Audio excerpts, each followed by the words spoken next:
Good evening, 49er faithful. Welcome to another episode of Between Two Beards. Very excited to welcome you in. It is Wednesday, so you know it's that time. I am here with you, Rob Schuh. Got my favorite, Randon McMahon. Randon, how you doing today, man? I'm doing fantastic, man. Just, enjoying the week. Have everything going on. Pumped about the weekend. Lots of crazy news going around the Twitter sphere. And, the Star Wars, the Boba Fett series just came out today. So I know we talked about that earlier, that we're both big fans of the franchise. But yeah, excited. Yes. How about you, man? I am old school, right? I'm of the generation where I am the original Star Wars, saw it in the theaters as a kid. Well, Empire Strikes Back and Return of the Jedi. I think maybe only Return of the Jedi in the theater. But I definitely go back in my love of that series and hadn't realized that today was the release of Boba Fett. It has been a wild week for sure, and I look forward to something non-49ers related that I can turn my attention to with this series coming out, because it's just been sort of crazy this week with everything that's going on. Is it Jimmy? Is it Trey? Is it Jimmy? I don't know if I can take it much longer. As the once great anchorman said, I'm in a glass case of emotions right now. just go crazy. Like, oh man, it's just spamming. And there was a funny guy. I forget who it was, but he goes, I think I have a grade 3 UCL sprain by just scrolling through all these dumbass comments on Twitter. I know more about what a UCL is now than I ever wanted to, right? Yeah, At first, I thought someone in the comments had put out, that it's related to, it's a similar joint for the throwing arm for pitchers, and the similar one in the elbow that is operated on for the Tommy John surgery. Apparently, they also have that in the thumb, probably the little ligament that controls opening and contracting those joints. But yes, it is a thumb injury for Jimmy Garoppolo, and it is unpredictable as to whether it's like the doctors are saying and it's a 6-week injury, or maybe he's going to play on Sunday. Like, it's just all over the map if you're to believe medical professionals or our head coach, one or the other. Yeah, it's quite crazy, and we'll go deep dive into that.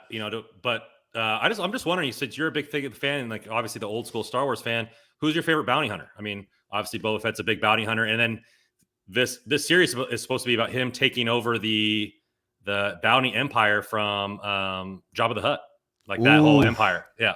I mean, I will admittedly say that when we talked about this, a little pre-show, that I took this a different route. That if I'm going Star Wars, if I have to pick a bad guy from Star Wars, a bounty hunter, I was a big Boba Fett fan back in the original series. But when I initially thought of this, the first bounty hunter that popped into my head was in 1994 when the 49ers went out and brought in Deion Sanders for just one season.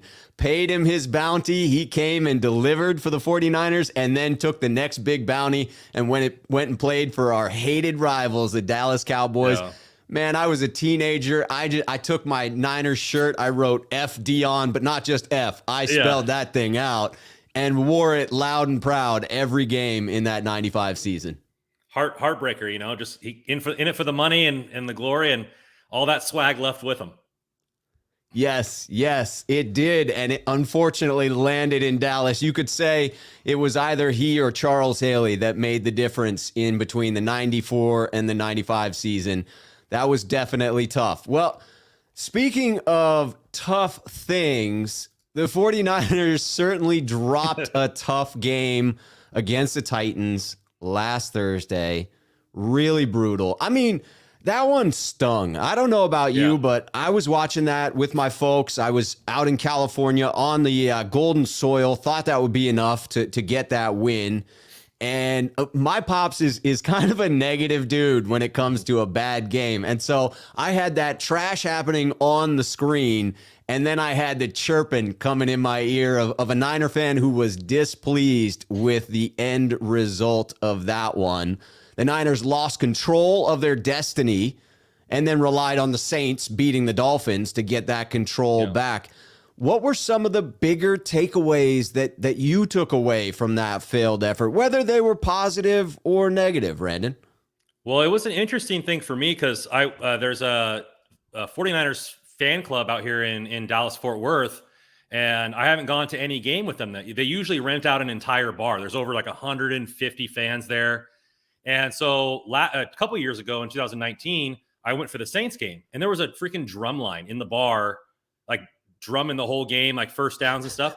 And so we're at this bar, and I'm like, I didn't know what to expect, and I'm, saying hi and all this kind of stuff. I'm there by myself. And first drive of the game, first down, and they're like, Niners first down. And then the whole 100 people are, ooh, ooh, ooh, like the whole bar was just going crazy. We're like, oh, I was like, holy crap. Like, I feel like I'm at the 50-yard line watching the game. So it was definitely like, I was pumped up.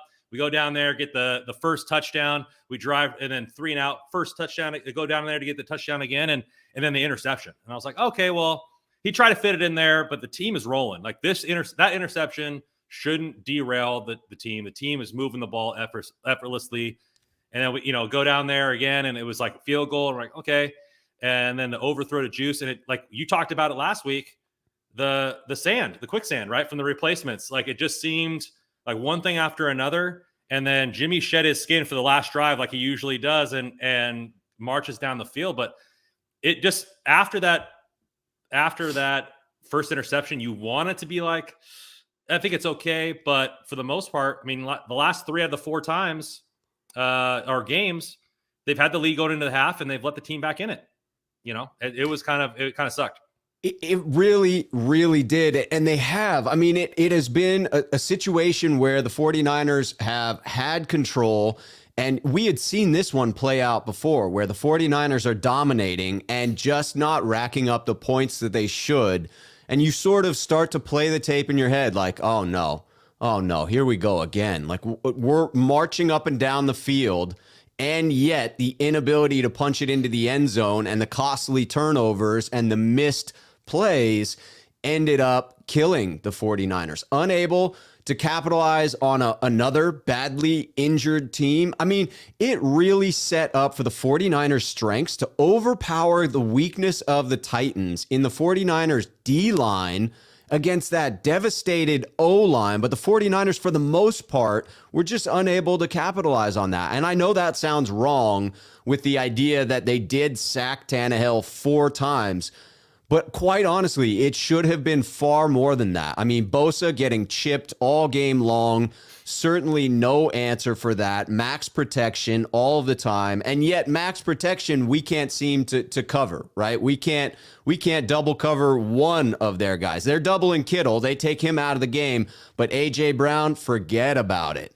And then you mentioned it, the quarterback position, just a reminder of what we already knew, that Jimmy Garoppolo is consistently inconsistent. He will go a string of games where he's putting together some really nice football, and then his turnovers seem to come in bunches, right? It's typically multiple in the same game. And once you saw him sort of lose it after that first interception, pretty crazy how fast it unwound after that. Yeah, I mean, we should have been up 21-0 at the half. Yes. I mean, the Titans had 33 total yards in the first half. 33. That's wild. And just crazy. And then just how fast it switched, right? You have first drive of the second half, Titans go out and get points. We have a 1-play drive where we overthrow the safety for that interception, and then they go out and score again, and then it's 10-10. Like in a blink of an eye. And you're just like, man, like it's just crazy. And we'll get into the coverage. I like that you brought that up. We'll get into the coverage on one of our future topics. But yeah, it was just crazy. And then, like you said, we controlled our own destiny going into the game. And now we had to rely on a Saints loss on Monday night with their 3rd-string quarterback to kind of have a tiebreaker in hand and everything like that, where we could have just won out on plenty of capable games, because there's still a chance, right? If we win out and a couple other things happen, we don't make the playoffs because of tiebreakers. So it's just unfortunate that we should have stomped on their throats. I mean, we talked about that 2 weeks ago. When I was getting animated and everything like that. Like the Niners just need to handle their business, and we had a chance this game to just stomp on their throats and put this game out of reach. And you let one of the best wide receivers in football get hot, and the defense like continually on the field. It was just bad.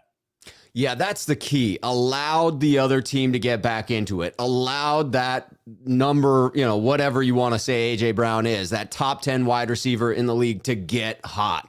It just was another episode of the 49ers allowing a team back into it. By the way, getting into the comments, one of our sneakerheads, Joseph Manna, does agree that speech in The Replacements is arguably one of Keanu Reeves' best monologues. It is a good one.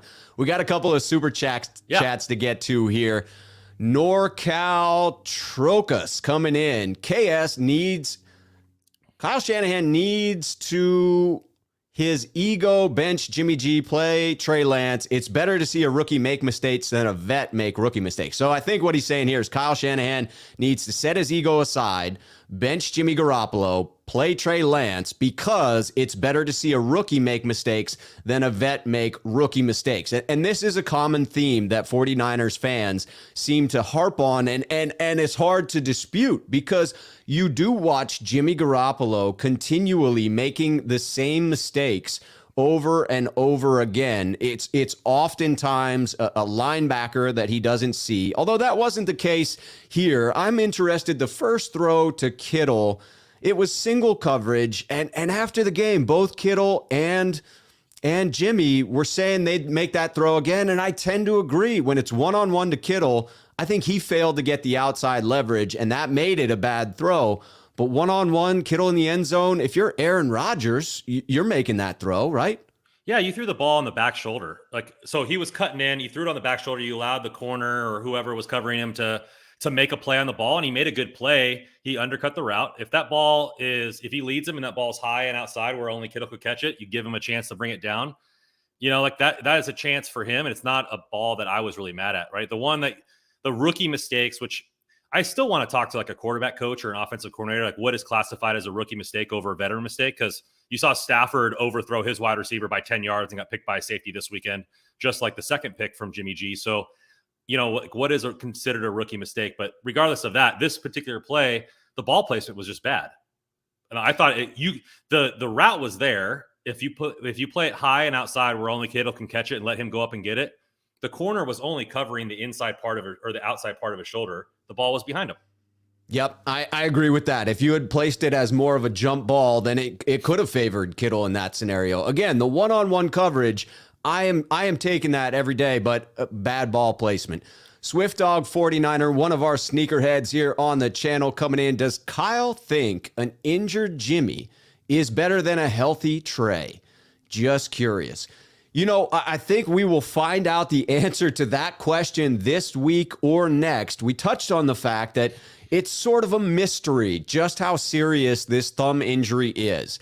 It was originally listed by Kyle Shanahan as just a sprain. Now, he's trying to defend that statement, saying that it is a grade 3 sprain, and that is, in fact, a tear, and that tear took off a piece of the bone, and that's what led to the word fracture. But if you just read Ian Rapoport or Adam Schefter's tweets, it seemed to indicate a significantly more severe injury, and the type of injury that would either require surgery or a minimum of 4 to 6 weeks of recovery time, barring some sort of a Russell Wilson type schedule to recovering from injury. So it seemed that he would be out the rest of the year. Now, after listening to Kyle Shanahan today in the presser, I wonder if Jimmy really does have a chance to play this Sunday.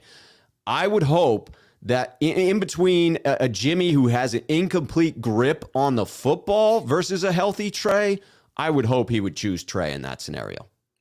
Yeah, I'm not a doctor and everything like that, but a torn ligament on your thumb, which is probably one of the most important fingers to holding the football in general.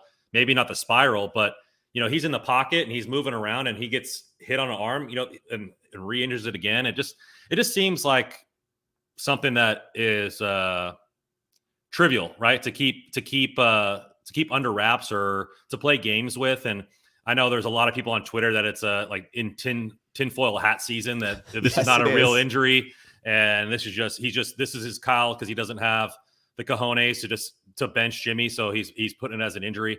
I don't really care about all that. It just for me, it's like if Trey's healthy, which he is, and Jimmy is not, then you go with Trey. Like there really isn't. Is Jimmy that much better at 60, 50, 70%? Like it really makes no sense to me. like especially with all the things coming out of camp, which we'll get to, or not camp, but practice. It really makes no sense. And if he does, and I'll make this statement right now, if Kyle plays Jimmy right now, it's just flat hubris, right? He's made this decision this whole year. Trey, through thick and thin, it's just flat hubris. Like, hey, I'm sticking to my decision no matter what. I really don't care if the rails fall off, whatever it is, and just go with it. That'd be the only reason. Yeah, ego. He believes his way is the correct way, and he is obstinate in refusing to change there. It will be very interesting to see how it turns out. I know that there are probably a ton of 49er fans who went and scooped up cheap tickets to this Texans game to go see Trey Lance. So I hope for their sake that they bring him in. Sean 951 Niners with the super chat. Another one of our sneakerhead army here. This one in reference to that Titans game. This game felt like the Super Bowl.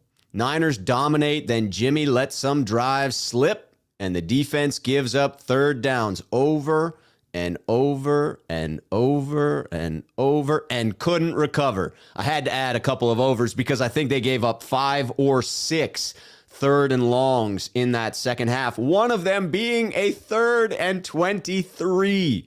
Are you kidding me? I mean, jump off sides on a 3rd and 23, allow him a free shot play. It was ridiculous. And I know that there are people who want to lay all of the blame on Jimmy Garoppolo. And I was one the next day to say that the majority of blame lies there, but I think it was foolish not to assign blame elsewhere in that one. And this inability to get off the field on 3rd down was one that just drove me crazy while I was watching it. And when I saw Fred Warner and Nick Bosa in the postgame presser, and they were really pissed off, people were interpreting that as, well, they're probably pissed at Jimmy. I don't think so. I think these are leaders. These are men who look at themselves in the mirror first. And I would guarantee that Fred Warner was pissed at himself for missing a tackle on that Tannehill scramble that ended up setting them up in field goal range to win it. I bet Nick Bosa was pissed that he had 0 sacks against 2nd and 3rd string offensive linemen. I guarantee they were looking in the mirror first.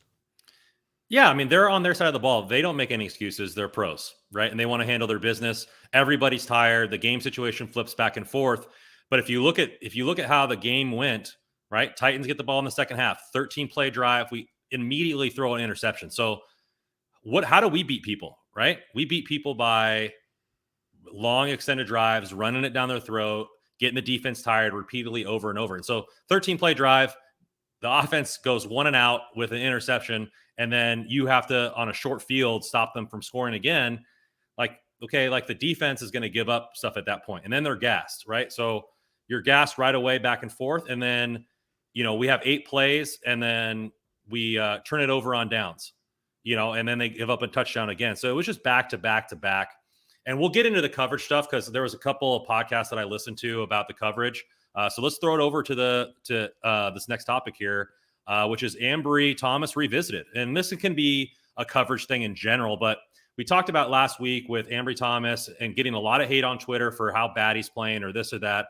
Not a lot of people realizing that he didn't play last season. He was unhealthy to start the year. He lost, he said, roughly 20-something pounds, so putting the weight back on. And he's a physical corner, so that weight matters. And he was only in his 2nd game. And so this game, I believe he only gave up 1 reception, which technically could have been an offensive pass interference for the mugging that A.J. Brown put on him from the other side of the football. What did you think about Ambry Thomas? And then go into what you saw from the coverage standpoint as a whole. I echo your sentiment about Thomas. I think that people had unreasonable expectations based on how he came into the league. You referenced it. He lost a bunch of weight in his, whatever it was, his junior or sophomore year where he had colitis or something like that. He ended up in the hospital, and he was a press corner. So his strength was key to that, then missed the 2020 season because of COVID, and the 49ers take him in the 3rd round as sort of a project. Now, you can criticize the 49ers for the selection there, but I don't think it's fair to criticize Ambry Thomas for being ill-prepared to come in and contribute early in the season. Again, I think you can fairly criticize the 49ers for not getting him into games earlier, and now you're just starting to see that growth as he is playing. But that's what I'm noticing, is just that growth. His first game in, he was just running with receivers, couldn't make a single play on the ball with his hands, had the interception in his mitts, and it got ripped out by the receiver. Now I think you're seeing him make a couple of the plays on occasion, just not consistent, right? You talked about having very little success throwing against him, save for the dreaded 3rd and 23 that was completed against him. And I do think there was a fair amount of hand fighting that went back and forth. And A.J. Brown is not a weak-armed wide receiver. That man is a strong individual and very clearly did manhandle Thomas in that instance. But I think that you're now seeing the flashes. You're seeing the flashes of plays that he can make, and it's just early on in his development. If he can turn those flashes into consistency, now we're in business. I see this setting up pretty well for Emmanuel Moseley returning in the playoffs and having a legit argument about whether it is Eman and Norman or Eman and Ambry Thomas on the outside going forward. Yeah, I think it should. If Ambry Thomas plays well the next couple of weeks, it should be Ambry, just because he's on the upswing. And you're looking at, like, if you look at his stats game by game, he has no pass deflections, and then 1 and then 2. So we talked about it last week. He was at the catch point at a lot of these balls, and he just gave it up. He made some key plays in the red zone last game. So I think that he is constantly getting better, and it's going to be interesting to see, when Moseley comes back, how well he is. Again, that's going to be a big injury you're a corner, you're changing direction. So ankle, how long is he going to be out? But let's get to coverage a little bit, because I was listening to Croc a little bit on why he was so frustrated is they were playing back in a lot of these. They weren't establishing the first down, and then they were playing what's called spot dropping, and where the people in the zone will run back to a spot on the field and just stand there and look at the quarterback and try to read where the ball is going by looking at the quarterback. Where match dropping or match coverage is you're still responsible for the same zone, but you cover said wide receiver running through your zone as if it were man-to-man through the zone, and then you pass them off to another player into a different zone. And so that's why you were seeing a lot of 3rd down and over 10 yards getting completed, because the soft zone, they were just dropping back into coverage.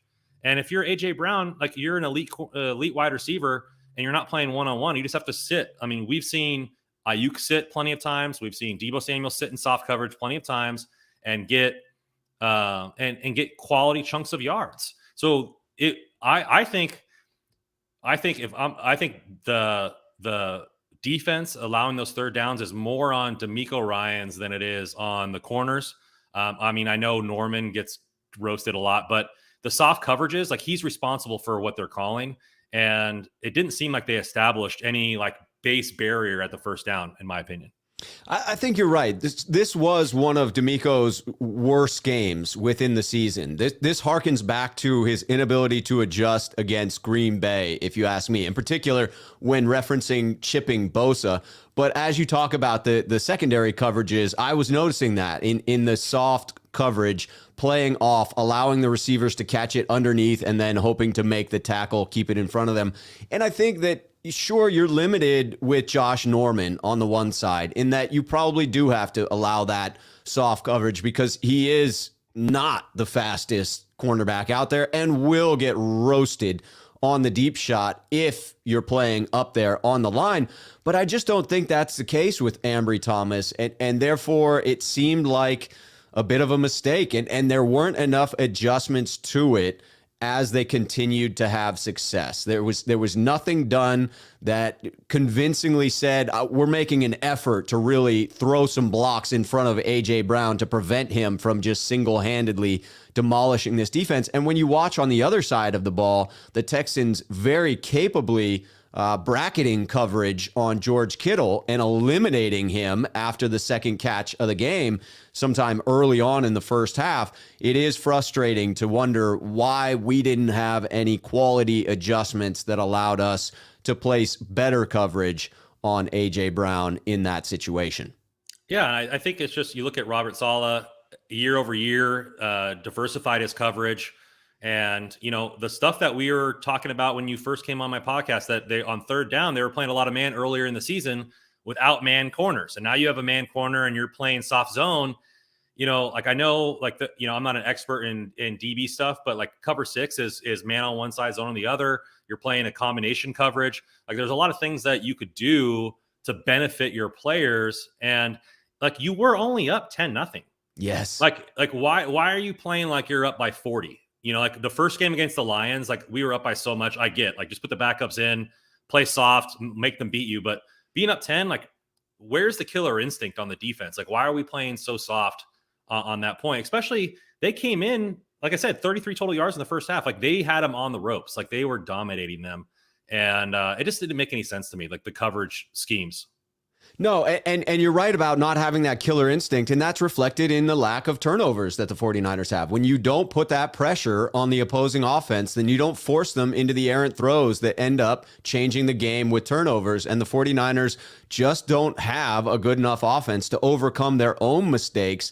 And if they can't get complementary play from the defense, if they can't get those game-changing turnovers by forcing the offense into a bad position for the opposition, then I think you get what you get at the end result against the Titans. And the 49ers must take away from this one that there will be a game that unfolds like this. If they make it to the playoffs, they must take away some of the adjustments that would have been needed that they didn't make, that hopefully they can learn from and make the next time around. Yeah, it's going to be something to go in because we are top 10 defense, and the corners haven't been as bad as people think. I think we're top 10 in pass defense for DVOA. So, I mean, it's just something to look at. And I think the coverages called are just as important as the execution. So agreed. Before we get into the next topic, I'm just going to bring up Touchdown San Francisco's super chat here. Bro, I believe Kyle mentioning that Jimmy might play this Saturday is just to disrupt the game preparation for the Texans.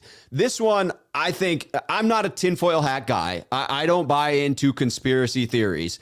And I absolutely buy into gamesmanship. And I know for a fact Kyle Shanahan does as well. He's a pretty transparent coach for the most part. People think that he's not, but if you listen to his words and clearly dissect them, they pretty much mirror what his actions end up being. And he will very clearly state for the media that because I don't need to give you all of the information around injuries, I am not going to give you all of the information around injuries. And that is because it gives me a competitive advantage. The competitive advantage in this particular instance, you have two very different quarterbacks in Jimmy Garoppolo and Trey Lance.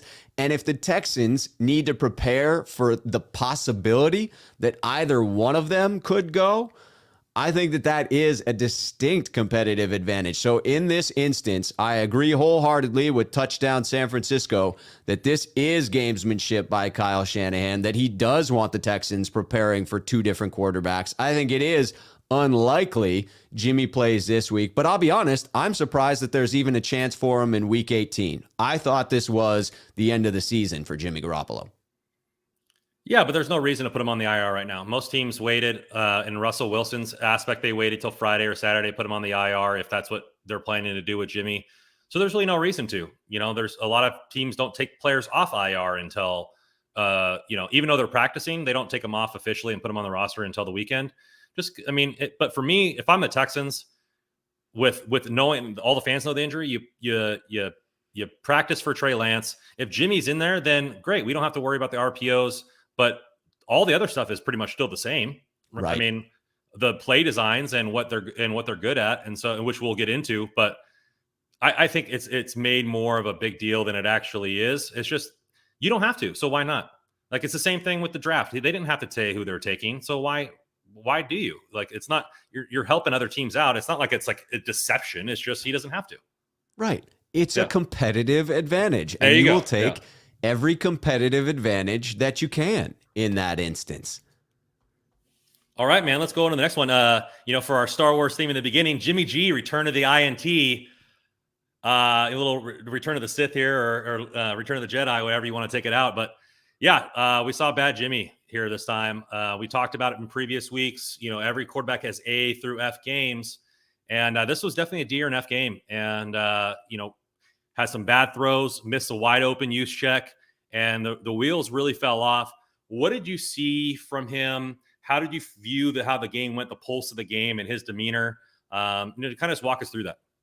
Yeah, it was that standard Jimmy Garoppolo sort of meltdown that occurs. And sometimes it seems to be caused by the first interception, as I read that to be the case this time around, that he was dealing. I mean, he was 7 for 7 in the first drive. The first touchdown was fantastic, right? That great drive, set it up for Jeff Wilson Jr., driving on the second possession of the game, and then that pick to George Kittle. And it seemed to unwind after that. And we cannot attribute it to the injury, which we know happened later in the second quarter. And you could point to that if you want to criticize the second half of the game.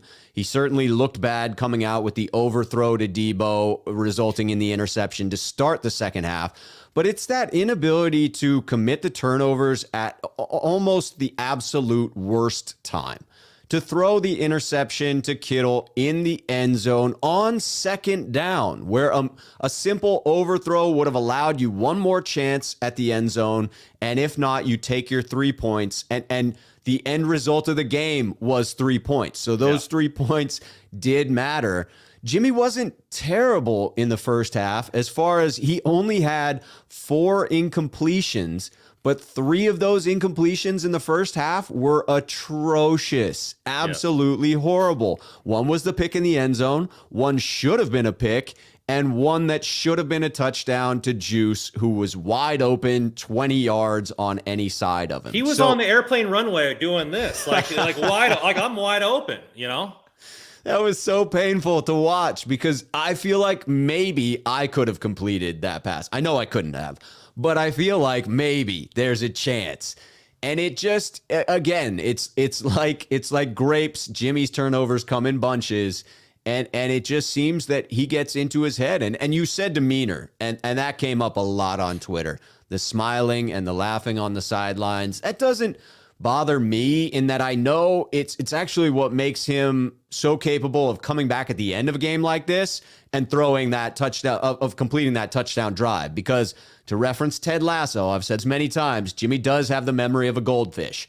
It's what you want in a good quarterback. It's what you want in a good cornerback as well. The ability to forget the bad play. So I'm not faulting him for the smiling and laughing on the sideline after the first pick, but I understand how that could upset fans given the up and down performance he typically has. Yeah, it's pretty crazy, and I think it's super funny, because obviously there's the Lance fans and the Jimmy fans on, and when Trey Lance came in and completed that wide open down the field touchdown, everybody goes, "Oh, he was so wide open, like that's not a good throw, like he just lobbed it in there, he didn't lead him in stride." Well, apparently it's not as easy of a throw as you think, because Juice was wide open, and then I've seen some people give him the benefit of the doubt, like, "Oh, if it wasn't a fullback, that ball would have been caught." I was like, I don't care. There was nobody within 20 yards. Like you could have gift wrapped it and ran it to the fullback at that point. So it really bothered me that. And I think the demeanor also bothers me, watching more like Man in the Arena and the way Tom Brady and other quarterbacks handle it, and like doing more documentary searches with like Brett Favre.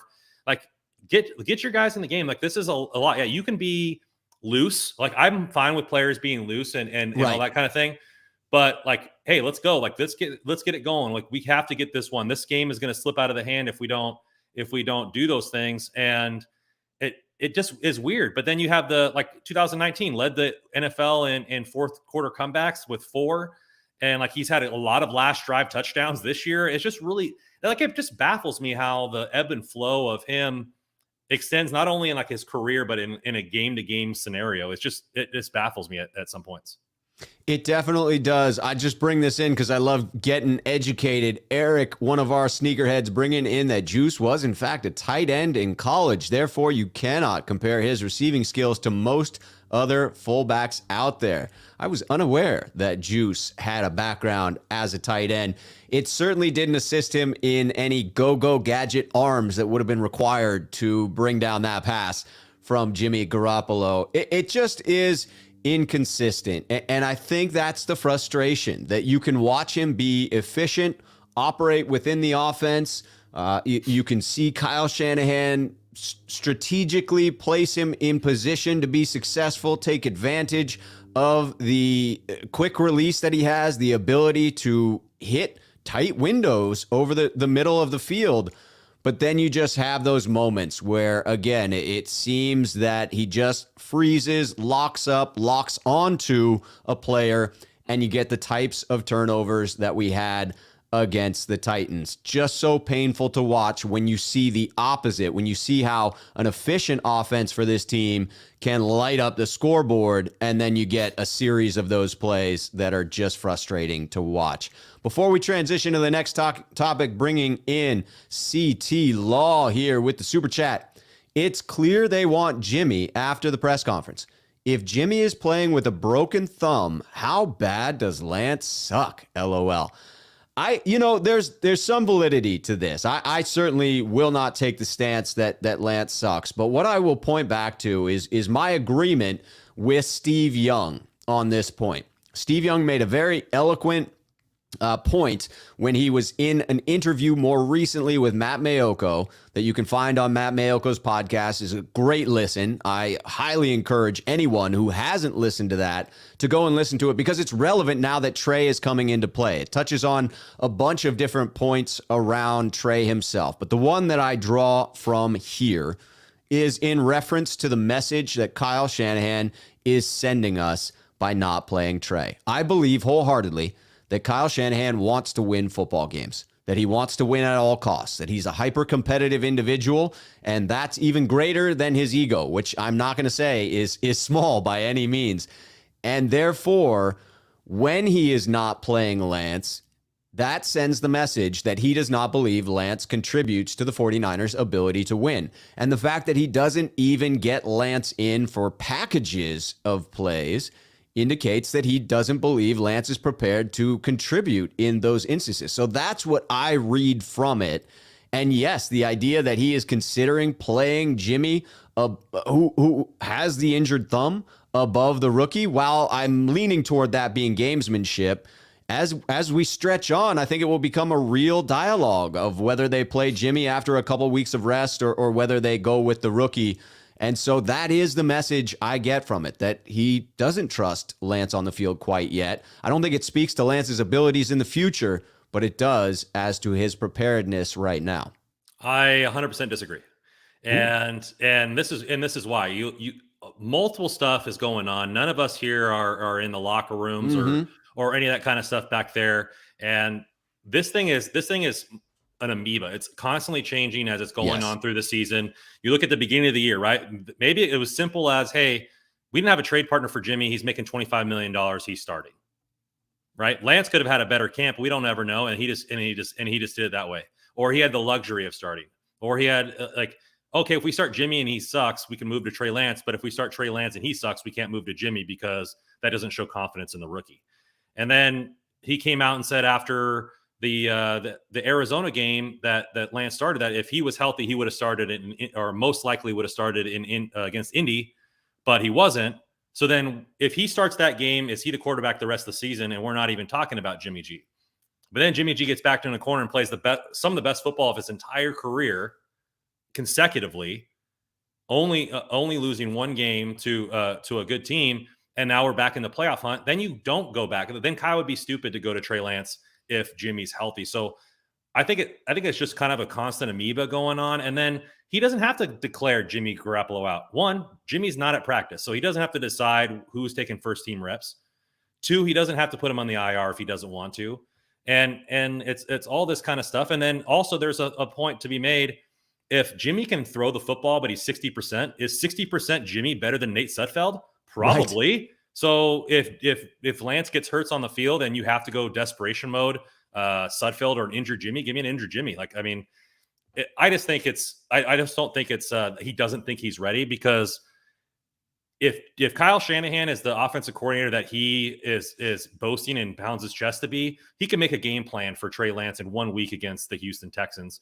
They did it in the Ravens with going from Joe Flacco, who was arguably at that point in his career was a worse quarterback than Jimmy Garoppolo, to a completely different offense than Lamar Jackson. There's no reason that you couldn't switch it up like that. It just doesn't make any sense. I really like what you brought to that point with the idea that this is like an amoeba, that it is ever changing. I think that my stance of the fact that Trey's not playing, signifying one single thing, is an oversimplification. And the recognition that there are multiple hinge points throughout this season that have played out in various different ways is key in more accurately assessing why Trey isn't playing or did play and then didn't continue to get that opportunity.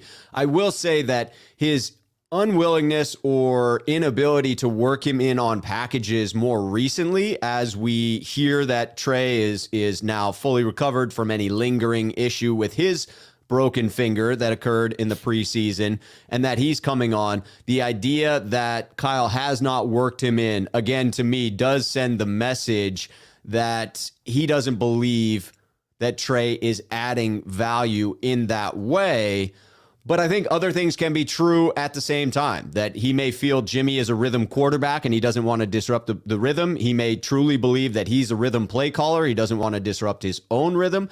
And he may feel that a single down that is wasted within this offense, there are so few explosive plays that they can't overcome it. I mean, as evidenced by a single holding call that derails an entire drive for this team. So I think that is a very succinct point that you made there.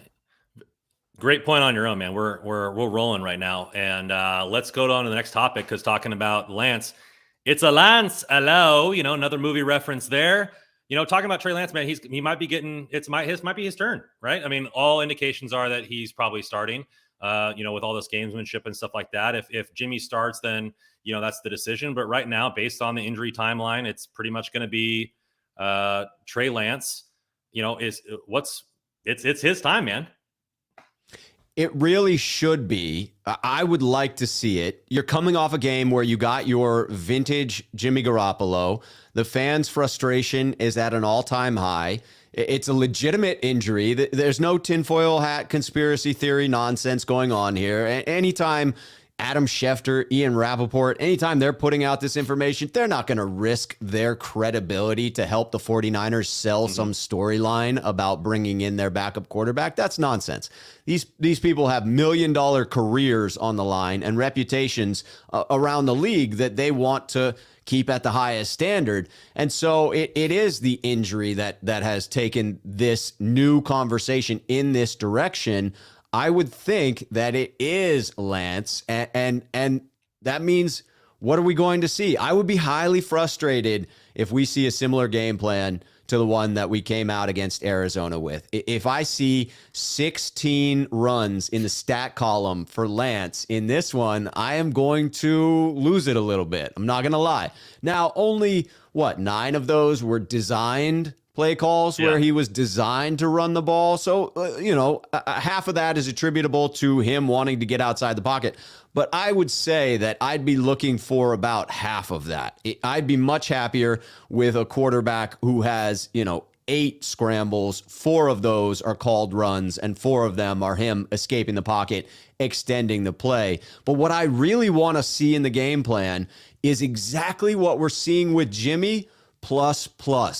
Do what you do with Jimmy. Allow Lance to operate from the pocket. Allow him to make those same plays that set up the yards after the catch for the wildly talented frickin' players that are around him who have stepped up their game considerably since the last time he was in there. He didn't even have George Kittle in that game against Arizona. He's got Kittle back. He's got Brandon Ayuk playing at a higher level. Jawan Jennings is, again, playing like a grown-ass man. He needs to hold on to the ball. Got to get rid of those drops. But you watch Kendrick Bourne go through the same thing early on in his career. And then the plus, allowing for his legs to extend plays, allowing for his cannon of an arm to chuck that thing down the field and outside the numbers in ways that we just don't consistently attack defenses when it is Jimmy Garoppolo back there. Yeah, I mean, I'm going to go back to the first thing that you said with the game plan, and we saw it on what Warner said, and obviously it's practice, but he's saying that he's been looking a whole lot better. He's been dicing up the defense, and I think the clue was that he said he had a talk with Lance and said that, hey man, in the beginning of the season, you're just tucking and running a lot. Like, this is practice. Like, don't be afraid to make mistakes. Don't be afraid to air it out. Rely on your instincts. And now he's carving people up, and so maybe you saw that, right? For maybe first 4 weeks, he's playing scout team offense and he's tucking and running a lot. Well, practice makes what your game situation is going to be. So maybe Kyle didn't think that he could handle the full offense at that point. So he ran more runs. And then you said half of them were only designed. So the other half is Lance maybe panicking or doing one of those things. And he's progressed running the scout team offense. And, I keep bringing this up in the Travis Kelce interview with I forget his name, but he talked about Mahomes' first year and saying that you saw him progress throughout the year and he was going to be a special player, and you could just see the brilliance. And as soon as he got his moment, he was going to get it. And so, I just think it's something that he's progressing, running the scout team. He's feeling more confident in practice. And then, plenty of quarterbacks get their chance based on opportunity, right? Brett Favre had to wait for an injury. And he said this in an interview. He said, I don't wish injury upon anybody, but that's the only reason. I was glad that it happened because it gave me a chance to prove that I could do it. And I wasn't going to give that opportunity up. Tom Brady didn't give his opportunity up with Drew Bledsoe. And so it happens a lot. And if Lance gets the shot and he comes in and takes advantage of the opportunity against the Texans, and then this injury is longer than we think, and he beats the Rams and we're rolling into the playoffs, this is his opportunity to establish, as a man, as a quarterback, this is my team. I'm the better quarterback. I'm not giving this opportunity up, and leave no doubt, right? Don't leave it. Like a lot of people say, don't leave it up to the refs. Don't leave it up to Kyle. If he's playing balls out, Kyle will have no chance but to play him because of the way he plays. It's completely up to Lance. Amen to that. If he has a questionable game against the Texans and Jimmy can come back against the Rams, you could see them swapping back and forth and say, well, Jimmy has a track record of dominance over the Rams, as do the 49ers since the McVay and Shanahan eras began. You could see them defending that decision. But if that injury lingers and if Lance does light it up this weekend, and you allow Lance to play against LA and he gets rolling again and the 49ers are winning going into the playoffs, and now you're looking at a reasonably healthy Jimmy trying to come back. Now it's a real question of, do you get away from the momentum? Because once you're rolling like that, once you have shown that you have control over this offense, I mean, it leads right into this next super chat that I'm going to bring up here, but a different scenario where you have a quarterback coming in and staking their claim on that starting position and then never relinquishing it. David comes in to say, Bill Belichick famously started Bledsoe over Brady, even though Brady played better in camp, simply because he knew what he was getting in Bledsoe. And you could see that being the case this year, that he knew what he was getting in Jimmy Garoppolo. He knew Jimmy knew the offense, could execute the offense, and when healthy, was capable of winning a lot of games for the 49ers. And it would allow Lance the chance to sit back and learn and to attack that preparation with ferocity and to be ready for a scenario just like this. And sure, in the NFL, they say that you're not supposed to lose your position to injury, but it happens all the time. I mean, that's typically how the next man up is able to lay claim to that spot, is just what you were talking about with Trey Lance. He now has his opportunity to get his butt on the field. He now has the opportunity to show folks exactly why the 49ers drafted him at 3rd overall. He can be the leader of that team. He can lay claim to the starting quarterback position, and it's up to him whether he ever relinquishes it again. Yeah, I don't know if Brady played better than Bledsoe. In the documentary, I don't think it said that, but Bledsoe just signed a 10-year, $100,000 deal, and Brady was a bottom round pick. There's no way that even if Brady played better than him in camp, that they were going to start Bledsoe. Maybe like he was said because he knew he was getting, but Bledsoe was a top 5 quarterback in the league at that point, and I think that was the highest contract signed by a quarterback up until then. 100 mil. Yeah, 10-year, 100 mil in 2001. And so the only reason Brady got into the game was because of injury. And then if you go further down in the season, in the AFC Championship, Brady gets injured. Bledsoe comes in, finishes the game, wins the game.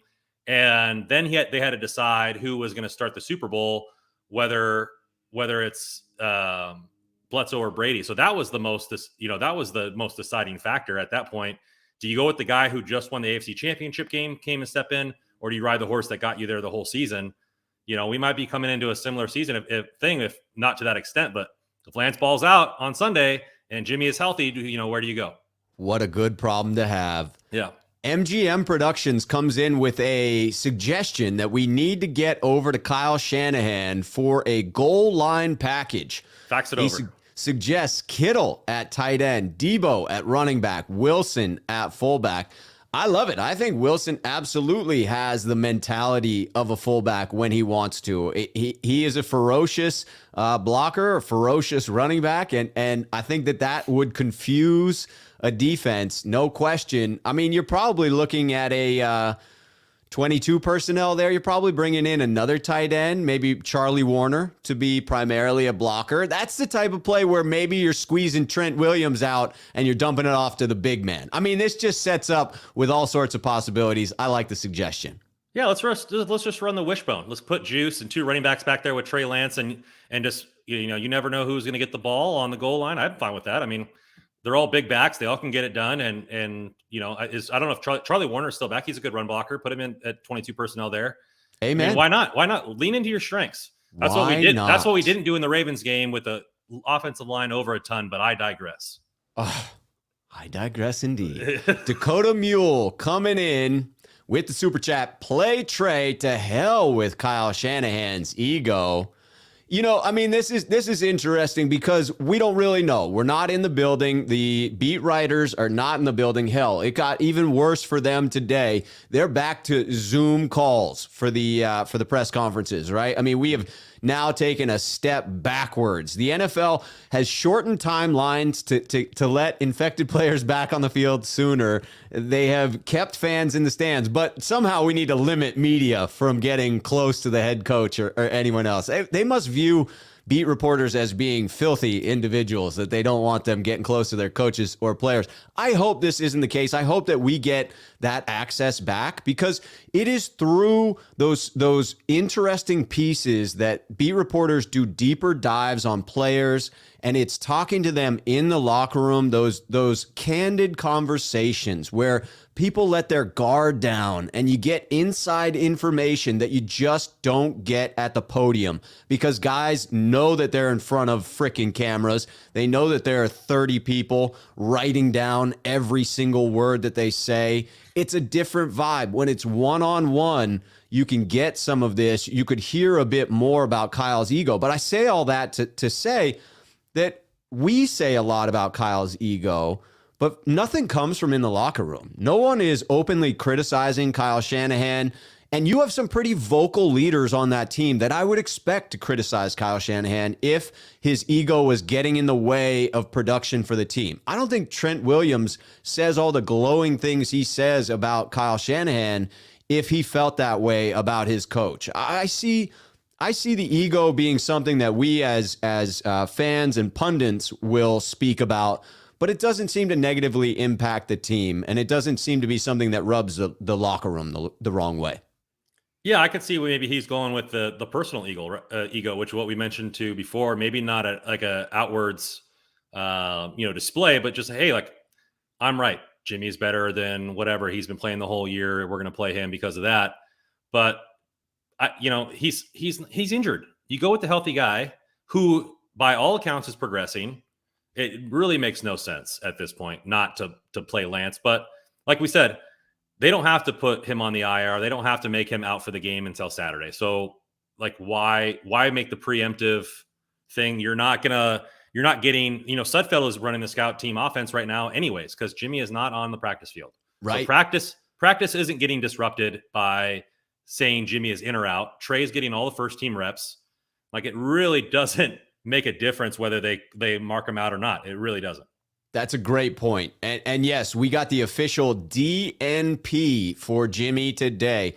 Did not practice. It is trending towards Trey time. That's for sure. So let's get back into the Trey topics in talking about the game plan once again. I mean, we'll be able to beat these topics to a pulp because that's what fans and what I want to talk about, because it is fascinating. How often do you find yourself in this situation with everything on the line? So the 49ers have to look at balancing prudence with desperation, prudence in that you now have really one viable, healthy quarterback on your roster, and then Nate Sudfeld. And you know, say what you want about Nate, but they put the man in when they were intentionally trying to lose the game in Philadelphia. I'm not trying to disparage him, although that statement may sound like I am. That's just the reality, right? They pulled out Jalen Hurts and threw in Nate Sudfeld to try and toss that game and get a draft pick out of it. So you cannot run with the same reckless abandon that you did against Arizona, where you ran Lance 16 times and got him injured in that game, because if you do, you now are down to Nate Sudfeld. But you have to balance that against the idea that the 49ers are basically, and Kyle Shanahan used these words today in the presser, in playoff mode, because they basically are in a situation where it could be one loss and done for them. If they drop this game against the Texans, they may be out of the playoff race, and that would reflect very poorly on the motivations of this team, on the head coach. I mean, you could cost some folks within the organization their job by dropping this game. So I started to debate, where do you place more faith? Do you need to be prudent with your use of the rookie, or is it win at all costs because it's one and done at this point? You win. You don't win. worry. You don't worry about health. I mean, you're obviously don't throw him up the middle for 26 carries in a row or whatever. Like, don't be dumb. But you don't worry about health. You play. Like, health. Like, injuries can happen on good plays, on bad plays, or whatever. You play to win. And every week, I'm going to say it again, you go and you step on. This is a team that you should dominate. I don't care if they just beat the Chargers. You should dominate this team because they have 3 wins on the season. So this is a game you should win regardless of quarterback, because the rest of the overall roster is better. So for me, you just go in and you win. That's it. Don't worry about, if we roll Trey out and he accidentally rolls his ankle, we're going to have Nate Sudfeld. Let's not call that play. Come on with that hooey. Like, you go for the best play available. Shanahan needs to pull out every single bag. He needs to go get new bags and bring those bags too to the game with plays and draw this up, because I guarantee you Trey Lance isn't the same player we saw in Arizona. Right. Progression is different. He's learning. He's becoming a better quarterback. It's been said by multiple people. And I'm not saying practice is game scenario by any means, but Warner said first 4 weeks he was tucking and running. He wasn't throwing the football downfield. He wasn't pushing the play. And us as a defense, we're not getting tested in practice. Now he's carving us up. We're getting tested all the time. And he's learning a new playbook every week to give to the first string defense. Now he gets the playbook that he's already memorized. It's like he should set up. And I'm not saying he's going to throw for 504, but I'm saying that he can run the same offense, right? Jimmy wins games by not turning the ball over and throwing less than 25 times. Okay, do the same thing with the Niners or with Lance. Throw it less than 25 times, run the football a lot, add more RPOs to the playbook, run him outside, get him in space, and we'll talk about the game plan for him. But you play to win. Like, your ultimate goal in sports is to be a winning franchise. We don't even have a first round pick to lose for. So, at this point, you go for the W. I'm with you on this one 1,000%. That while I do not want them to run Trey Lance with the same fervor that they did against Arizona and up against defensive linemen for the most part, I do think that you have to win at all costs. You cannot be focused on saving the rookie for the future. You cannot worry about some sort of, life-altering injury that could happen. This is the NFL. That can happen on any given Sunday, any play. That is what makes it so dramatic. That's what makes it so compelling. That's what makes it so horrific at times, is that it is a very physical game. And Trey Lance is a bigger-bodied quarterback, and therefore you have to lean on his skill set, and his skill set involves taking some hits. And I think that you must prioritize putting him in the best chance to be successful and win this game above holding him back in any way. And you mentioned the Texans are a 4-win team. I think you took away one of their wins, but that's 25% of their winning percentage, so you got to give it back. But they've won 3 out of the last 6, and so they are not the team that started so atrociously. They are much closer to that 500 level club over the last 6 weeks, beating some good teams, taking advantage of other teams, but getting decent play out of Davis Mills. And we'll touch on that in a little bit. But all that to say that you cannot take the Texans lightly. You've seen what happens when the 49ers do that. And if you think that you can hold back Trey Lance a little bit and still get the W, it could come back to bite you. I hope Daniel Tate brought in this relevant comment that I'm going to put up here at Rob Schuh. Remember how Harbaugh held back Kaepernick in terms of packages until the divisional round versus the Packers. Hopefully Kyle Shanahan has been holding Trey packages so there wasn't any film on him. I kind of hope this is the case. I mean, certainly I was there for that game against the Packers where he went off for 181 yards of rushing, Kaepernick did, and that was magnificent to behold. I don't think that was completely the case of holding back intentionally. I think that just was a fantastic matchup for Kaepernick against that porous Packers defense in the playoffs there. But my hope is that Kyle has held back a little bit of what he could have been putting in plays here or there, and that we see that as much as we need to see it against the Texans, and then more as we go forward into these weeks, as long as Lance is starting. Yeah, Kyle said that he was having trouble rotating him back and forth and on his own play calling. He admitted that he thought it was harder than having him to go in and out. And then you can also get that groove in with Trey Lance, right? You're running the RPO and then you drop back and throw a deep pass. You throw a screen. You use the yak bros. You do all this kind of stuff, and you can get some teams off kilter. And then you also have each quarter, right, that you could throw in something new, different looks.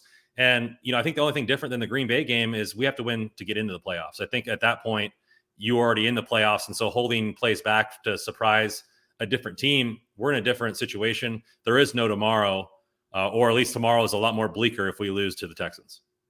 Yes, they must win. And I saw it in the comments. It was a while back, so I wouldn't be able to pull it up. But it is fair to say if the 49ers lose to the Texans, then potentially they don't deserve to be in the playoffs at that point. If you drop that game to Houston, then you sort of get what you deserve at that point. So going back into the game plan for Lance, it is my contention that game plan will reflect the confidence level that Kyle Shanahan has for Lance. That literally he will show us just how much faith he has in the rookie. Back to the desperation angle, the 49ers have to win. So the plan of attack, in my book, will be just as creative as Kyle thinks he can get away with Lance. It will push the boundaries for what he believes Lance is able to do. Anything that he thinks Lance can execute within his offensive system, he will use it as much as needed until they get a sizable lead, if they do, against what should be lesser competition in the Texans. Yeah, the game plan, I think I agree with that. Like, he's only going to put in packages that he thinks Trey Lance is ready for. And I think a little bit also is that he is confident. Maybe Trey Lance is confident in those packages, but maybe Kyle's afraid to, because, hey, this is a lesser opponent. We should be able to just outmight them in this game. Then maybe we won't be as aggressive. He won't be as aggressive. It sometimes baffles me with him, before I bring it back to Lance, that sometimes he dials up all these crazy plays for teams that are as good or better than their team. But like, he just keeps it simple versus teams that they should just outwill, which makes no sense to me. But I digress. So the game plan for me, and I'm going to bring in some stats here and all this kind of stuff like that, is what Trey Lance, you got to do what benefits Trey Lance and get him what he's good at, right? Right. So if you look at Trey Lance, play action and RPO is one of the biggest things for him in the type of plays that you're looking at. And so this guy quantified all the draft quarterbacks in their college numbers. And since Trey Lance doesn't really have much pro numbers, I'm going to go for the college numbers. So his accuracy is way better outside the pocket. His accuracy is way better on play action at 76% than it is on, standing in the pocket. His accuracy, his explosive plays are at 13% outside the pocket. So what does that tell me? Get him moving, right? Run plays where he's going outside the pocket and throwing the football. It allows him to run if he wants to run and move and not throw the football. You're out in space rather than trying to run directly into defensive line, and get him moving, make him feel more confident. Also for Trey Lance, he had the highest accuracy of any quarterback in the draft of passes from 1 to 5 yards. Okay. Jimmy G does that a plenty of amount. So he just get the ball out quick. He's been working on his motion and everything like that. Allow the Yak brothers to yak, right? So give the ball in space, let them do what they need to do, run some screens, and make this play easy. It's not that hard. You throw 1 to 5 yard passes, you move him outside the pocket to where he's beneficial with his legs. You run some RPOs, you give him some design runs, and it's just crazy to me. Like I'm not Kyle Shanahan. I'm not saying I'm better than Kyle Shanahan, but it doesn't seem that hard to me. You go with what his strengths are, it's fascinating for that, And so I just think that you're looking at all those things, and then if you bring it into the red zone, because we are one of the top red zone teams. Yes, we are. His red zone touchdown percentage was 36.36% in college, second only to Zach Wilson. So he's effective in the red zone. Bringing it back to what that guy said earlier about the packages, right? You go in, you have all these. You have a running quarterback. You have plenty. You're going to have Jeff Wilson, Sermon, and possibly Mitchell and Juszczyk. You don't think you can dial up some crazy run plays within the 5 yard line that are just allow walk-ins? Like, it should be an easy, not easy. It should be a design game plan around what he's good at. And I keep bringing it back to Lamar. I know Lamar's a Heisman Trophy winner, but they completely outfitted the offense for Lamar. The Niners completely outfitted the offense for Kaepernick. You do what's best for your quarterback, and his stats show that. He's still good at those short throws. He can air it downfield, and he's better outside the pocket. So let's design plays for that. And lastly, before I send it back to you, in a recent interview with Aaron Rodgers, he said that his team dials up a play over 20 yards once a quarter on purpose just to keep the defense honest. Trey Lance just won that Bitcoin challenge, throwing the ball 64 yards. Yes, he did. And he can throw the ball downfield, dial it up, right? And we talked about this earlier in the season, like, why aren't there design plays? Have him come in at 2nd and 1 and just throw the ball downfield. Well, let's do that now that he's in the game. 2nd and 1, 2nd and 2. They think it's going to be a run play, maybe out of a run play formation, and just chuck it up to Ayuk or Kittle or whoever you want, or just run all streaks like you would in Madden and just air it out. Because what's the worst thing that happened? PI, he gets picked off. It's a 60-yard pick. Like, it's a punt then at that point. But you got to take some chances and gamble. Man, I'm psyched for this game. I just want to see him play. Yeah, you are speaking my language here, and I'm not the only one. Ricky Williams coming in and saying, let's go, Randon, with all those facts. Yes, bringing it strong there. It is one of the reasons I fell in love with Trey Lance early, before it was clear that he was one of the top 2 choices for us, was his ability to perform on the play action pass. I mean, he had the fewest number of attempts on passes of all the quarterbacks that were taken in the first round, and the most attempts under center in play action. That was what he predominantly did there at North Dakota State. So I am with you. Put him in a chance to be successful. Put him in a situation where he can use his strengths. And it just seems to fit within this offense that he can do exactly what you're prescribing there. That as you get into the red zone with all of the healthy running backs that the 49ers have, you're playing true 11-on-11 football. You should, if you are a skilled offensive play designer, as Kyle Shanahan is, should be able to dial up a play that allows for a walk-in touchdown. It should provide advantages for you. And I have been preaching this 2nd and short, 3rd and short, in between the 40s, bring Trey in for a while. You are right. There's no need to bring him in if he's already in the game. Just take the damn shots. Just take the shots, because it does exactly what Rodgers is talking about there. It keeps the defense honest. When you look at the percentage of runs into 8-man boxes for the 49ers, it is ridiculously high, because we have a guy at quarterback who is not pushing the ball downfield, and a play caller who's not calling those plays either, right? I'm not going to put it all on Jimmy. Jimmy does what Kyle says in that regard. But it's certainly Kyle making that choice because of the skill set of James Garoppolo and the limitations he obviously feels are there. You now have the cannon on the arm of Trey Lance, just won that Bitcoin challenge. Put it to use. Get it out there. Take some shots. Brandon Ayuk is a great deep ball receiver. Debo, a much better deep ball receiver. They don't get the credit that they deserve on that because we don't take the chances. We don't take the shots. Yeah. But both are capable of delivering, and I want to see it. I don't want to see a bunch of Travis Benjamin. I hope that we don't overuse that fine gentleman in that regard. I say use the players that are already typically on the field there in Debo, Ayuk, and Kittle and just get them deep because we need to take those shots. We need to force the defense out of those 8-man boxes. He's not afraid to do it. I mean, we saw it in the preseason. We saw it at other times. And now, his confidence is at an all-time high, according to, again, we're going to bring it up, according to Fred Warner, captain of the defense. It's just going to be something that they need to do and put your player in advantageous position. You do it for Jimmy G constantly with the short passes where Jimmy throws the ball right in the middle of the field because that's where he's good at, those timing routes. Well, Lance is good at other things. Let's design plays for him. Don't expect him to run the same exact offense as Jimmy G. Do your job as an offensive coordinator and put your quarterback in the best position possible. Amen to that. Yeah. Speaking of quarterbacks, let's take this one into our next topic about General Mills. Yeah, General Mills here. So, he's coming off very underrated quarterback. He was a 5-star recruit out of high school, dropped because of injury to the Texans, and then got the chance of a lifetime with the Watson and Tyrod Taylor not being a good starting quarterback, and has produced this season to a level with the team that he's been given.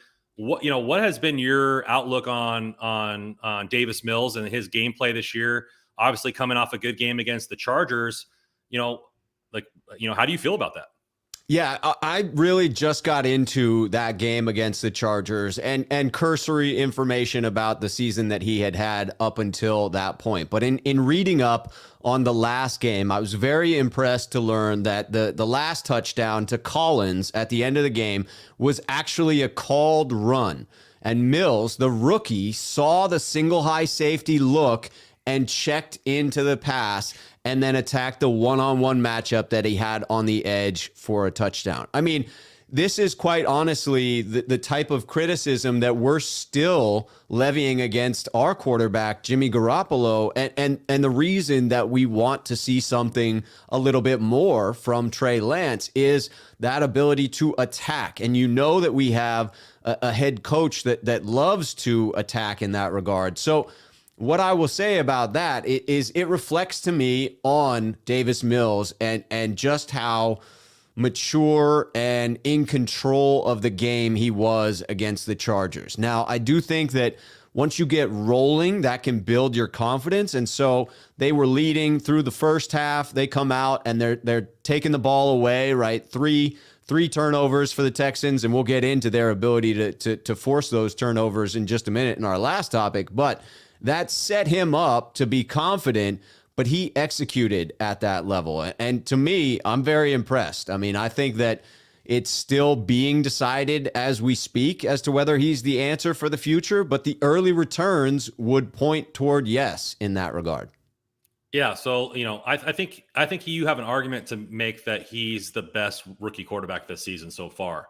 And so, again, I'm gonna say he was a 5-star recruit out of high school, went to Stanford, had multiple injuries on his knees. And then the COVID year, I think he played maybe 12 games. He played less games than Lance in college and got drafted in the 3rd round. And truth be told, before we traded up for Lance, I wanted us to take a corner and take Mills in the 3rd round and have him sit 2 years behind Jimmy. So just go based on pure skill. You're not a 5-star recruit for nothing, right? And no. And then he played at Stanford. So, you're not on national television all the time as well. So I think he's very sneaky, but let's go through the stats on him and how he compares, right? So Mac Jones is the other quarterback that everybody's been giving praise as the best rookie quarterback this season. Rave reviews. Right? So leading his team to a playoff position so far, 67.2% completion percentage, 220 yards per game started, right? Because Mills has come in relief. Mac Jones has started a couple games. Right. And 1.5 touchdown to interception ratio. Well, Davis Mills, has the number of the beasts, 66.6% completion percentage, 228, so more yards per game on every game that he started, and 1.33 touchdown to interception ratio on a worse team. Like his team isn't as good, right? Patriots have the best defense in football. They have a better run game, and they have better weapons for him to throw to, right? They paid two top tight ends to come in. You have Kendrick Bourne is lighting it up. You draft a first round wide receiver in N'Keal Harry, and Mills is doing it with less. I think he's playing with no fear. Like, what has he got to lose at this point, right? He's earned the job because they benched Tyrod Taylor. He has nothing to lose. He can't really do anything about the Watson situation. He's playing with house money at this point, and he's just slinging it all over the field, and good for him. Yeah, I mean, you talked about the weapons that he has, and sure, he now has Brandon Cooks, who looks like he will be able to play against the 49ers, but the rest of that receiving core and tight ends, Nico Collins, Chris Conley, Pharaoh Brown at tight end, like this is not a laundry list of Pro Bowl players that he's throwing to, and yet has been efficient. And I think that's what your hope is for a quarterback who comes in that may not have the physical skill sets of a Justin Fields or a Trey Lance that is overly impressive from their ability, their arm strength, their legs, the physical gifts.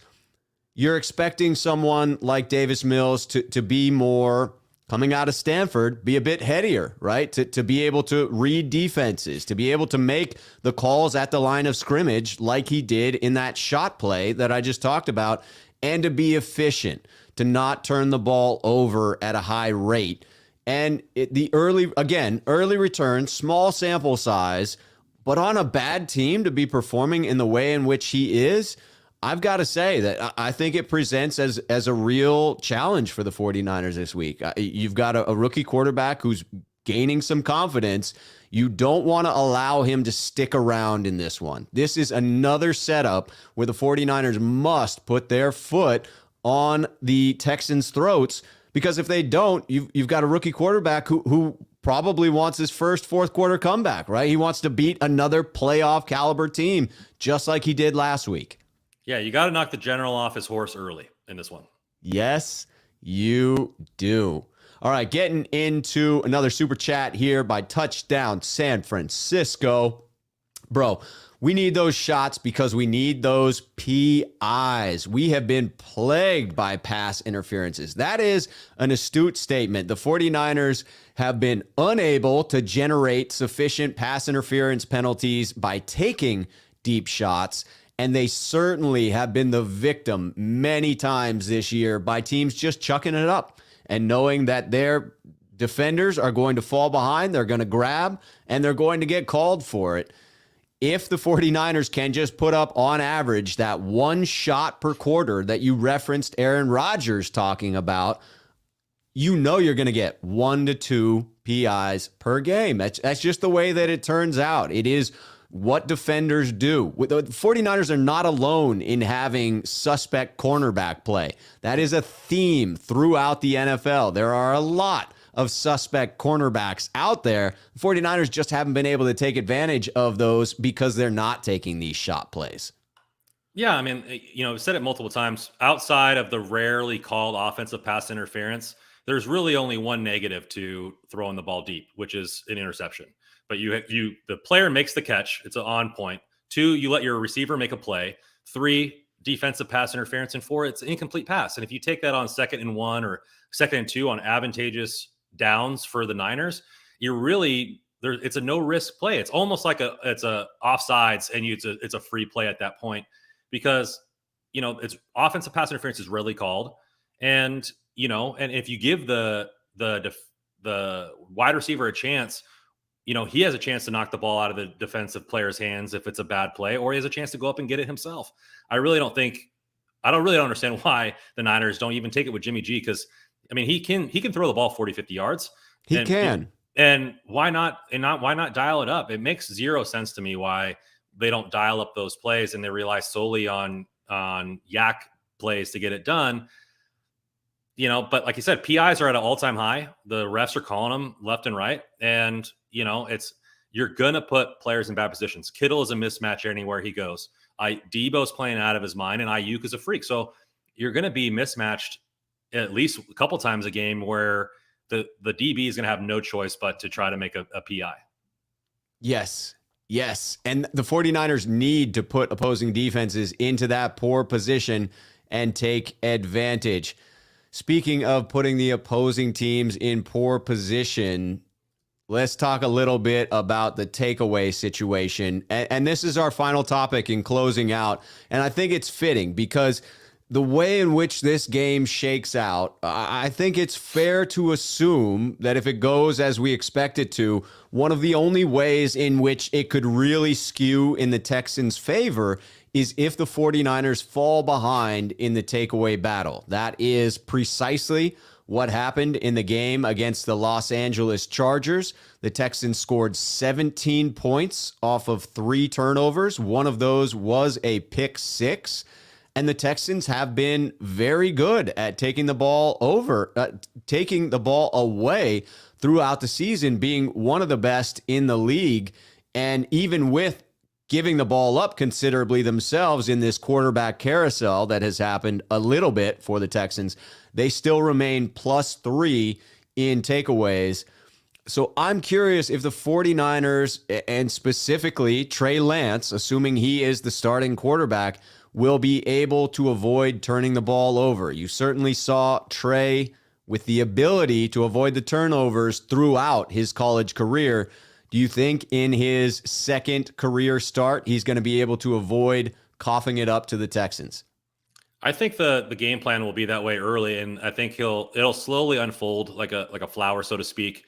Maybe they'll dial up a couple shots early, but they're going to try to keep the ball because the Houston Texans defense. Well, one, if you were to bet me right now before I did my research, if the turnover differential for the Texans were better than the Niners, I would have laughed in your face.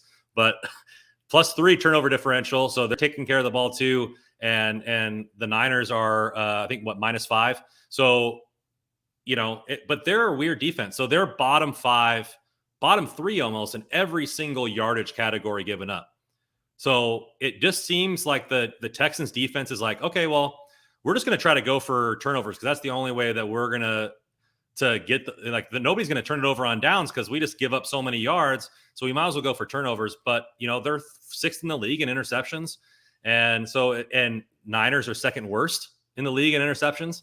So, they're just taking shots. They're trying to go for these plays, but they give up tons of yards, right? They're and points as well. I think they're 3rd in the league in points per game given up. They're 5th or 2nd in total yardage given up. And so they're definitely a susceptible defense to the yardage.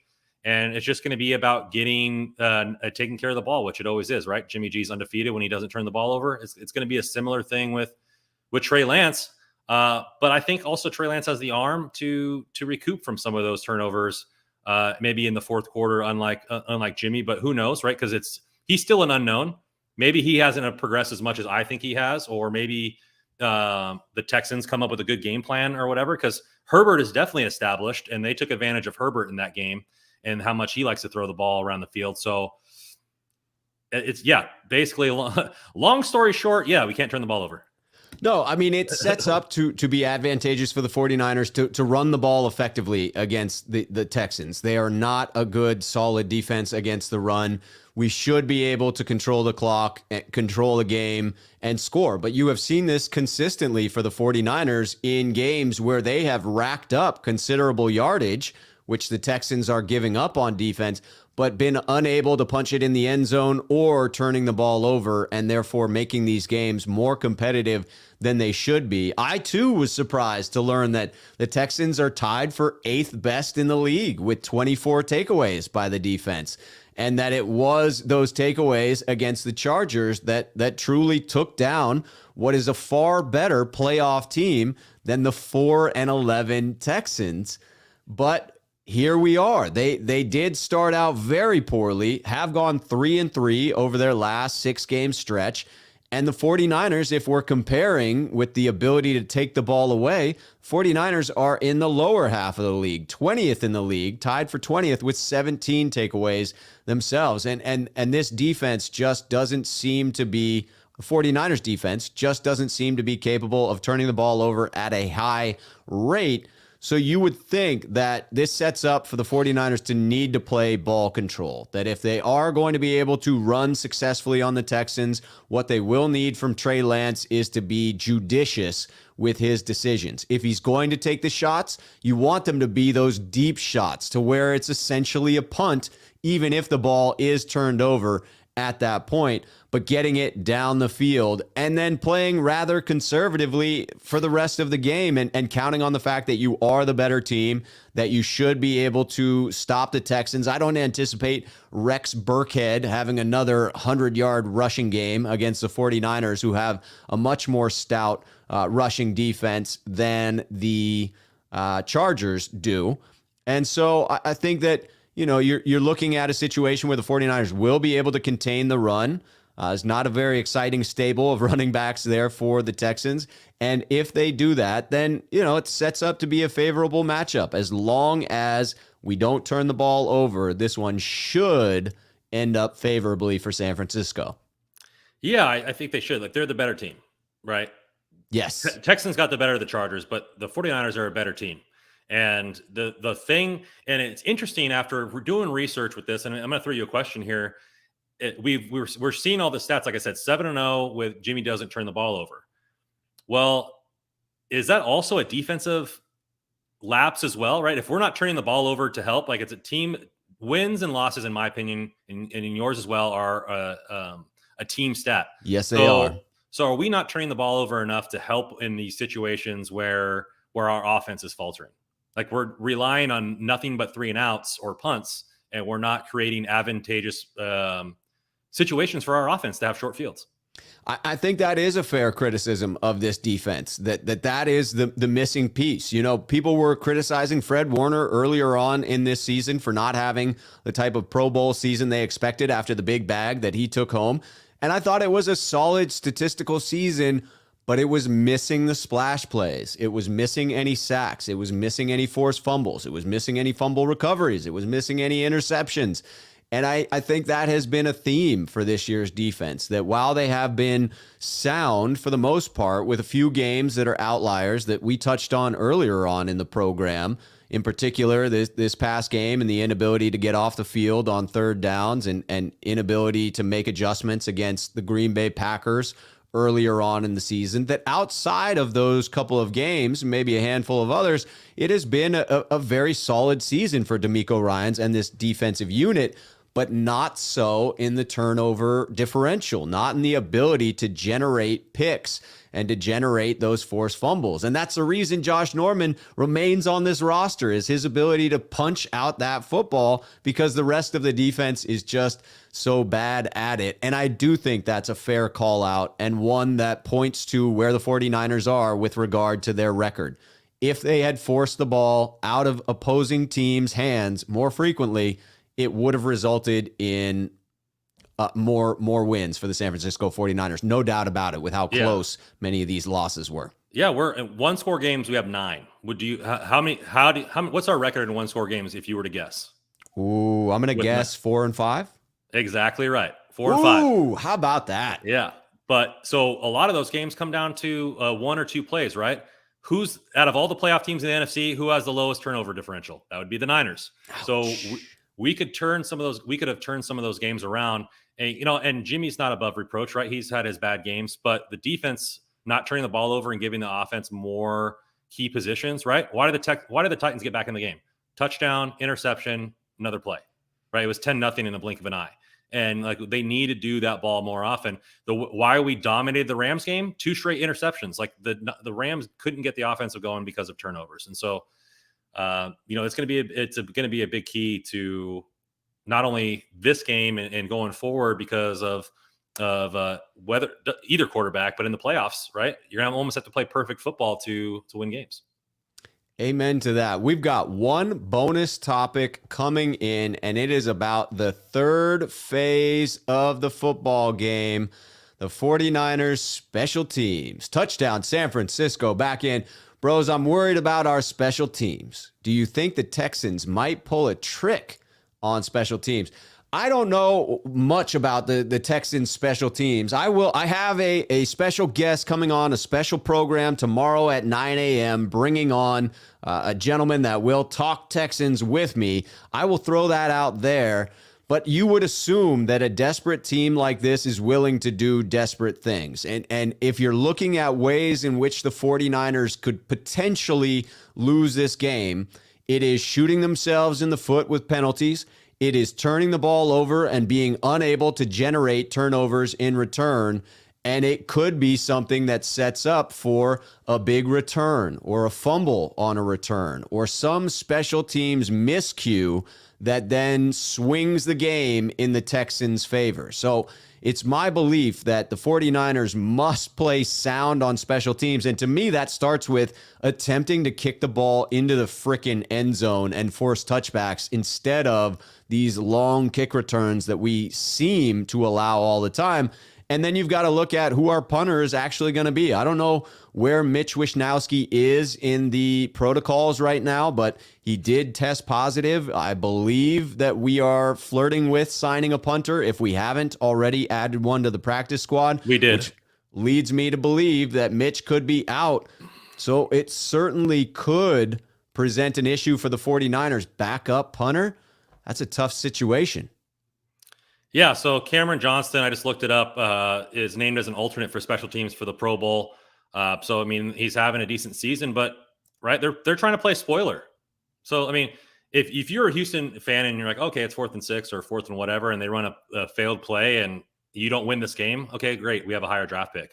But if they can play spoiler to 2 playoff teams back to back, like, I mean, that allows them to do whatever they want. And so, you know, on special teams, we don't really have I don't think we have one return touchdown on the punt game all year. So why not play it safe? Why not play more of a trickery type coverage and just call fair catch and rely on your offense to do what it does? Yeah, that would make the most sense to me. Take special teams out of it as much as you can and rely on the fact that your offense should be able to put up significant points against the Texans, and your defense should be able to contain their run game and therefore limit them to the production of Davis Mills, who, while he is having an efficient season, is certainly not lighting the world on fire. And those things should lean in the 49ers' favor and favor them to come out of Levi Stadium with a victory over the Houston Texans. I sure hope so. If they don't, we will have a hell of a lot to talk about on the next podcast next week. There'll be a lot more tears and tissues, I tell you that. Yes. There will be more bickering in the comments than there was today. I tell you what, I will say this, and this is directed to anyone bickering in the comments back and forth amongst Niner fans back and forth. It gets to me a little bit that we've polarized everything in this country and that we've done the same with my favorite frickin' football team in the 49ers. I will be relieved when we no longer have the 2 quarterback situation, just so that I don't have to watch fellow 49er faithful going back and forth, heaving insults at one another over the simplicity of who's going to start at quarterback, who deserves to start at quarterback. I'm all behind good, lighthearted arguments and factual arguments, ones where you bring in statistics and have an elevated conversation. But when it falls down to name calling and I'm right, you're wrong, I just can't get on board. So I will be glad when all of that is gone. As much as I love the excitement of Jimmy versus Trey this weekend, I'll be relieved when we are finally moving on from that. Oh, it's going to go on next year too, because you're going to have all the people pulling out receipts, right? They're going to go on other people's Twitter accounts, like, oh, you're a Jimmy Jimmy fan, and like, look how good Trey's playing, and then, oh yeah, what if if Trey throws his first pick? It's going to be like, receipts there back and forth. Ultimately, I want to say something, regarding Jimmy Garoppolo, and if his touchdown throw in that last game was his last play as a 49er, and this injury is as bad as some people are saying it is, I just want to thank him. Because our team was pretty much down in the dumps, rattled off 5 straight wins. I went to a away game in Chicago, got me a W in that stadium. My fandom is a little bit newer. I'm a little bit younger, and so I don't remember any of the Super Bowls. I was 7, like in '94. So for me, like 2019 was one of the most special seasons on record. Nobody was expecting us to do anything. We go 13-3. We go all the way to the Super Bowl. We had a chance to win. And he was a big part of that. And so, I want to thank him for all that he's done for this team, making those seasons worth watching, giving us football in January, which is what we want to see.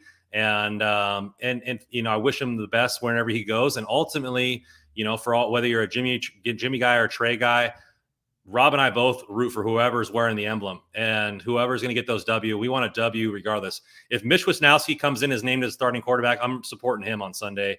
It doesn't really matter. W's are more important. And, I just wish Jimmy the best. Yes, well said. I could not have said that better myself. And I want to echo those same sentiments that it is nothing but respect as we move forward. If that was, in fact, the last time that we see Jimmy Garoppolo in a 49ers uniform, I will always root for whomever is behind center of the San Francisco 49ers. And I love to stay positive. And folks that come here on the show know that. And I appreciate you putting it just that way, Randon. It was a pleasure today. This was a fantastic show, as it always is. Man, the beards were extra sexy this afternoon. I tell you that. I tell you, that's what people tune in for. Yeah. It's the two beards. Yeah. They've muted us by now. They're not listening to what we say. They're just watching the beards move around as we animate our mouths. Yeah. If there's any beard oil companies out there that want to sponsor this podcast, hit up Rob. Yes, Jack Black, I'm looking at you because I use your products already. I would like to get them for free. Anyway, that's all the time that we have here today. The 49ers will go out and establish their right to be in the playoffs or not this weekend. It is going to be an exciting one. No matter what happens, we will be back, same bat channel, same bat time next week to break it all down.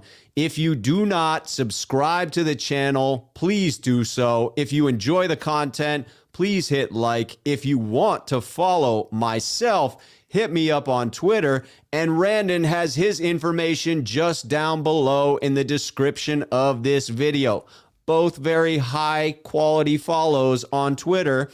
And you can hear our beautiful voices over on the podcast that is located down in that description as well. Genuine Draft. Until next week, I am very excited to see who actually plays at quarterback for the San Francisco 49ers. But Randon, thank you for being here today. And cheers to you, Niner faithful. Cheers to you guys.